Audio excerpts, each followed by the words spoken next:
Ramayan movie का budget ना आजकल बहुत ही ज्यादा चर्चाओं में है।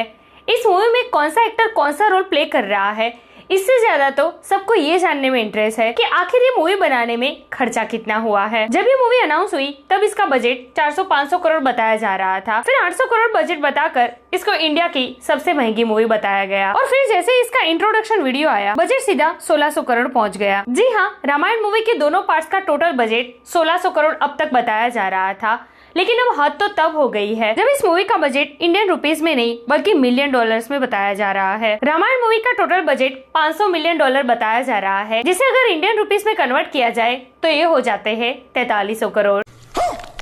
अब ये न्यूज बाहर आते ही कई लोग सोशल मीडिया पर इसे अफवाह बताने लगे, तो कोई लोग मेकर्स को फेकू कहने लगे। भाई सच बताऊं, कोई अफवाह नहीं है, ये कोई फेक न्यूज नहीं है। इस बजट पर ऑफिशियल तरीके से बात की है इस मूवी के प्रोड्यूसर नमित मल्होत्रा ने। अब सबसे बड़ी पहेली तो ये बन चुकी है कि आखिर इस मूवी में 4000 करोड़ लगे कैसे, तो कब कैसे कहाँ ये पैसे लगे हैं, कैसे रामायण इंडिया की नहीं बल्कि वर्ल्ड की सबसे बिगेस्ट और महंगी मूवी बन चुकी है। इस सब के ऊपर डिटेल में बात करेंगे।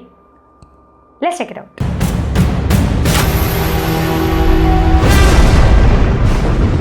Hey everyone, welcome to the film B, मैं हूं एकता जानी।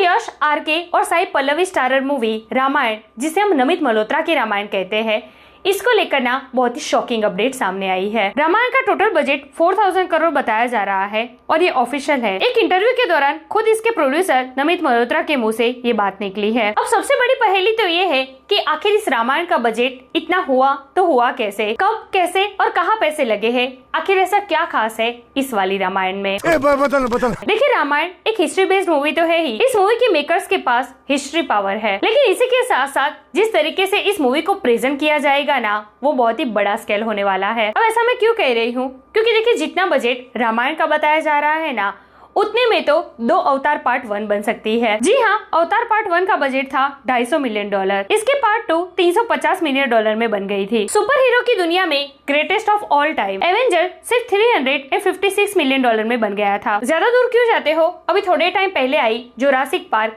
उस पर टोटल 1500 करोड़ रुपए खर्च हुए थे। अभी लेटेस्ट जो सुपरमैन आई उसका बजट था 1800 करोड़। दुनिया के इतिहास में बनने वाली अब तक की सबसे महंगी मूवी स्टार वॉर्स भी रामायण से कम $450 मिलियन में बन गई थी। मतलब बिल्कुल साफ है भाई, हॉलीवुड से टक्कर नहीं ले रही है रामायण, बल्कि उससे भी कई आगे निकल चुकी है। लेकिन क्या सिर्फ खर्च में, क्या डीसी मार्वल जैसी कमाई भी कर पाएगी रामायण? क्योंकि देखिए जो बजट बताया जा रहा है ना रामायण का 4000 करोड़, अगर उसे सुपरहिट का टैग चाहिए ना, तो रामायण को कम से कम 8000 करोड़ कमाने पड़ेंगे। मतलब भाई मिलियन नहीं बिलियन डॉलर चाहिए होंगे रामायण को सुपरहिट बनाने में। भाई मेकर्स ने रिस्क तो बहुत बड़ा उठाया है। मेरे खोपड़ी में कितना टेंशन है तेरे को मालूम क्या? तो क्या रामायण सुपरहिट हो पाएगी? आखिर 400 से डायरेक्ट 5000 करोड़ इतना बजट कहाँ लगाया है मेकर्स ने? तो देखिए इस मूवी को ना ग्लोबल लेवल पर रिलीज किया जा रहा है, मतलब कि दुनिया की लगभग हर लैंग्वेजेस में इस मूवी को लाया जाएगा। और इसके लिए ना कोई डबिंग वर्क नहीं किया जाएगा, बल्कि ऐसी एआई टेक्नोलॉजी यूज की जाएगी जिसमें एक्टर जो भी डायलॉग बोलेंगे ना, जिस किसी भी लैंग्वेज में डायलॉग बोलेंगे, वो डायरेक्ट अलग अलग लैंग्वेजेस में कन्वर्ट हो जाएगा। मतलब कि इस टेक्नोलॉजी से ना पब्लिक को कन्विंस किया जाएगा कि ये जो डायलॉग्स आ रहे हैं अलग अलग लैंग्वेजेस में, वो एक्टर खुद ही बोल रहे हैं। इसी के साथ साथ इस मूवी को चाइना, जापान और कोरियन जैसे अलग अलग कंट्री के लैंग्वेजेस में भी रिलीज किया जाएगा। मतलब बिल्कुल साफ है, इस रामायण को पृथ्वी के कोने कोने तक पहुंचाने का गोल है प्रोड्यूसर नमित मल्होत्रा का। और यही वो रीजन है जिसने इस मूवी को इंडिया की ही नहीं बल्कि दुनिया की सबसे महंगी मूवी बना दिया है।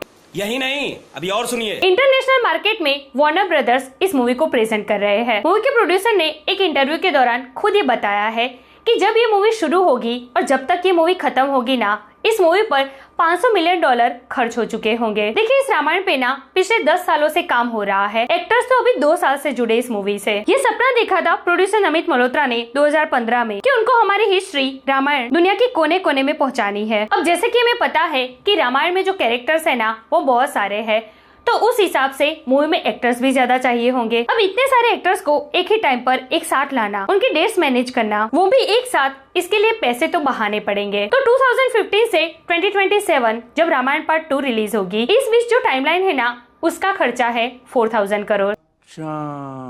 ऊपर से डीनेक कंपनी जो ऑलरेडी अपने स्पेशल इफेक्ट्स के लिए 8 बार ऑस्कर्स जीत चुकी है, उस कंपनी के ओनर है नमित मल्होत्रा, जो अब रामायण के स्पेशल इफेक्ट्स पर काम कर रहे हैं। रिपोर्ट्स की माने तो डीनेक कंपनी ने फैसला लिया है कि अगले 2 साल तक जब तक रामायण पार्ट 2 रिलीज नहीं हो जाती वो किसी और मूवी पर काम नहीं करेंगे। ड्यून पार्ट 3 और स्पाइडरमैन के बाद ना रामायण लौती एक ऐसी मूवी होगी जिस पर 365 दिन 24 घंटे बिना रुके VFX प्रोडक्शन का काम चलेगा। तो भाई नमित मल्होत्रा की ये रामायण बहुत बड़ी होने वाली है। ग्लोबल लेवल पर बहुत ही बड़े स्केल पर इसको प्रेजेंट किया जाएगा। और अगर दिवाली 2026 में Ramayan part 1 beyond the expectation निकलती है ना, तो फिर रामायण पार्ट 2 की हाइप क्या होगी वो हम और आप अभी इमेजिन भी नहीं कर सकते। 8000 करोड़ वर्ल्ड वाइड बहुत ही कम कलेक्शन कर रही हूँ मैं। इतना पैसा छापेगी ये मूवी जो आज तक किसी ने बॉक्स ऑफिस कलेक्शन में देखा नहीं होगा।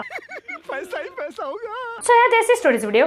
वैसे क्या लगता है आपको रामायण पार्ट 1 अपने डे 1 पर वर्ल्ड वाइड कितना कलेक्शन कर सकती है? क्या बाहुबली पार्ट 2 का रिकॉर्ड तोड़ सकती है? कमेंट करके मुझे जरूर बताइए। इस अपडेट के लिए हमारे चैनल को प्लीज सब्सक्राइब कीजिए। मैं मिलूंगी आपसे अगले वीडियो में एक नए रिव्यू के साथ। तब तक प्लीज आपका बहुत ख्याल रखिएगा। जय हिंद।